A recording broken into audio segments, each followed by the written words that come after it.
Olá, solfegista, tudo bem com você? Se você está chegando agora por aqui e ainda não me conhece, eu sou Laiana Oliveira, sou doutora em música, sou cantora lírica e desenvolvo o método Solfejo Sem Medo desde 2017. Bom, meu compromisso aqui com vocês agora é toda terça-feira trazer um conteúdo específico para quem já está estudando música e o assunto de hoje é intervalos. Então, se você tem dúvida sobre como estudar intervalos, sobre como compreender o intervalo no seu corpo, fica aí que vai ter dica muito boa. Não é intenção dessa aula expor o que é intervalo, falar bonitinho de cada uma, porque a ideia é fazer esse conteúdo para quem está estudando e está com dúvidas. Se você quer saber tudo sobre intervalos, a gente vai ter um aulão em novembro, então já fica de olho que em breve as inscrições vão estar abertas, ok? O que acontece, né, na leitura musical, no solfejo? Muita gente estuda solfejo a partir de uma escala maior, de uma escala menor. Então, tem ali naquela hierarquia de notas a sua referência para descobrir as outras notas e tem também o famoso chutômetro, né? Que a pessoa vai chutando até acertar e aí erra e fica frustrada e chora, eu sei como é. Mas eu acredito que um solfejo bom, um solfejo seguro, é um solfejo no qual você tem um monte de ferramentas que você pode escolher e utilizar quando você achar necessário. Então, é legal desenvolver um ouvido harmônico? Muito legal. É legal desenvolver uma consciência tonal? É muito legal, mas é legal também, às vezes, você saber o intervalo e cantar o intervalo. Isso vai te salvar muitas vezes, principalmente quando você estiver estudando um repertório que tem muita modulação. Então, é, estudar o intervalo, reconhecer o intervalo vai te ajudar bastante quando você não consegue prever dentro de uma escala, dentro de uma música tonal, para onde esse intervalo tá conduzindo a música. E é claro, gente, música atonal tá aí, ó, há mais de 100 anos, então música atonal faz parte do repertório, música atonal faz parte dos estudos de todo mundo, ou deveria fazer, porque é uma realidade. Então, não fuja mais da música atonal, não fuja mais do solfejo atonal. Com essas dicas que eu vou te dar aqui, vai ficar muito mais fácil. Mas o que acontece, né? A gente precisa ter constância no estudo para que o processo de aprendizado ocorra, porque o aprendizado, ele não vai se concretizar na hora que você quer. Ah, tô estudando esses intervalos há um mês, então eles têm que aparecer. Não.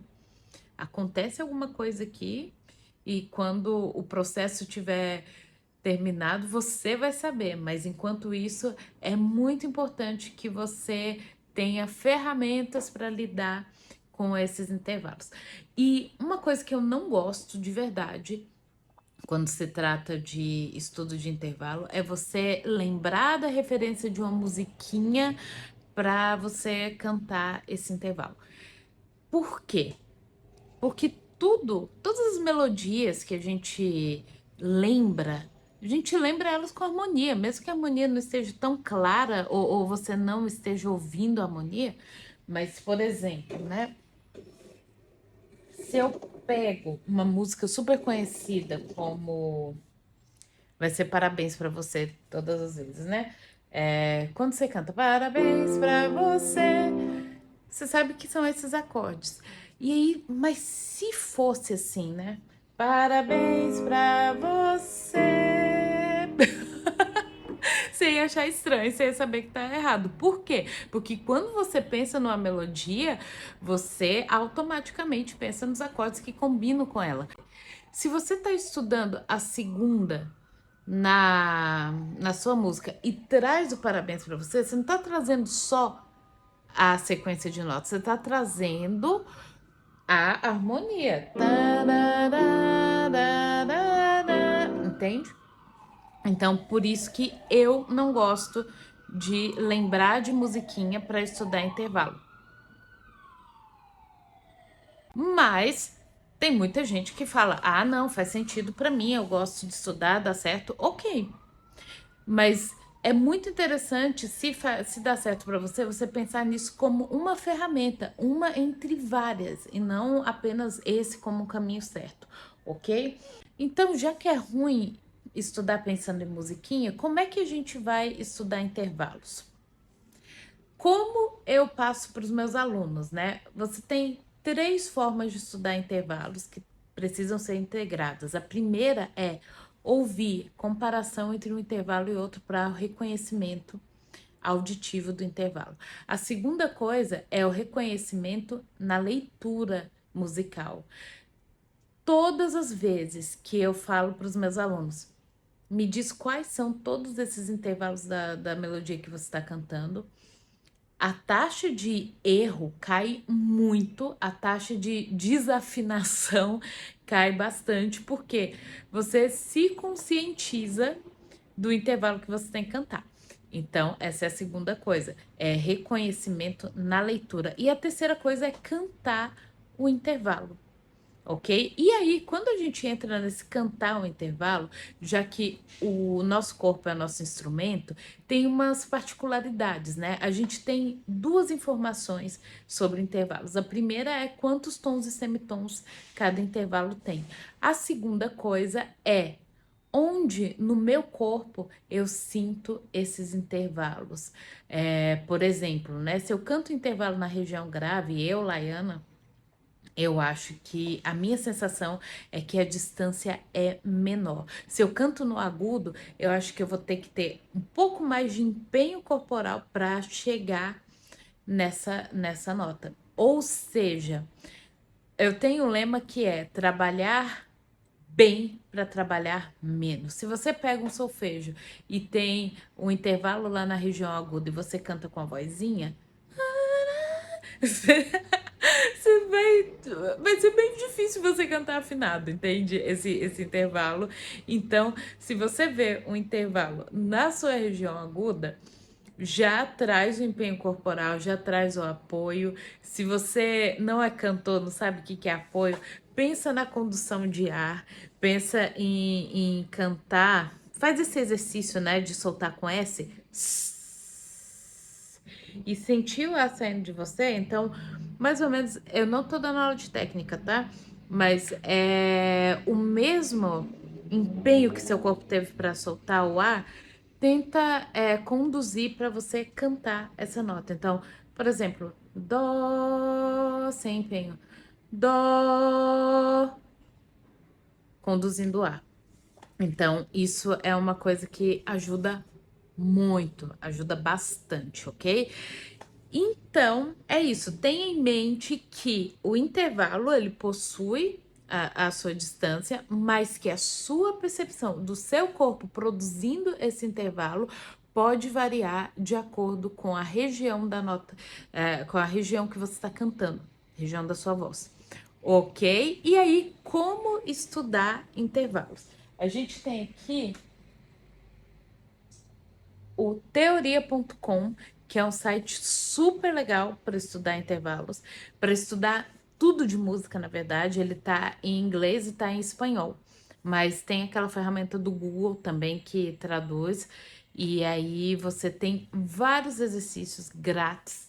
Tem o Nail the Pitch, que é um aplicativo para Android, para Apple, que te ajuda a perceber, porque ele é assim, né? Ele te ajuda a perceber a distância entre as notas. Então, você vai guardar os intervalos,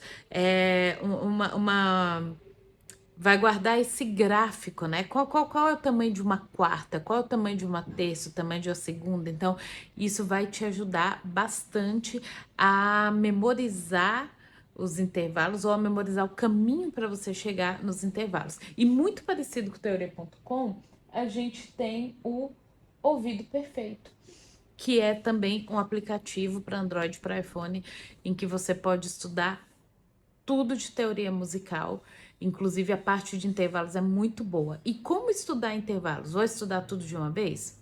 Não, o que eu recomendo para os meus alunos é: pega uma semana, estuda só segundas, estuda 10, 15 minutos por dia, aí você vai me falar: nossa, mas 10 minutos é muito pouco. Mas faz toda a diferença. Se você conseguir estudar 10 minutos de intervalo todo dia dessa forma, vai ser muito bom para você. No final da semana, você já vai sentir a diferença. No final de um mês, uma diferença absurda. No final de 6 meses, você vai estar muito bem. Então, você estuda isso. Outra coisa é mescla repertório atonal, tá bom? Ou métodos de leitura atonal, como o Modos Novos, que é um método excelente, progressivo. Então, você começa a primeira lição com intervalos de segundas e quartas justa, e aí depois ele vai trazendo mais intervalos.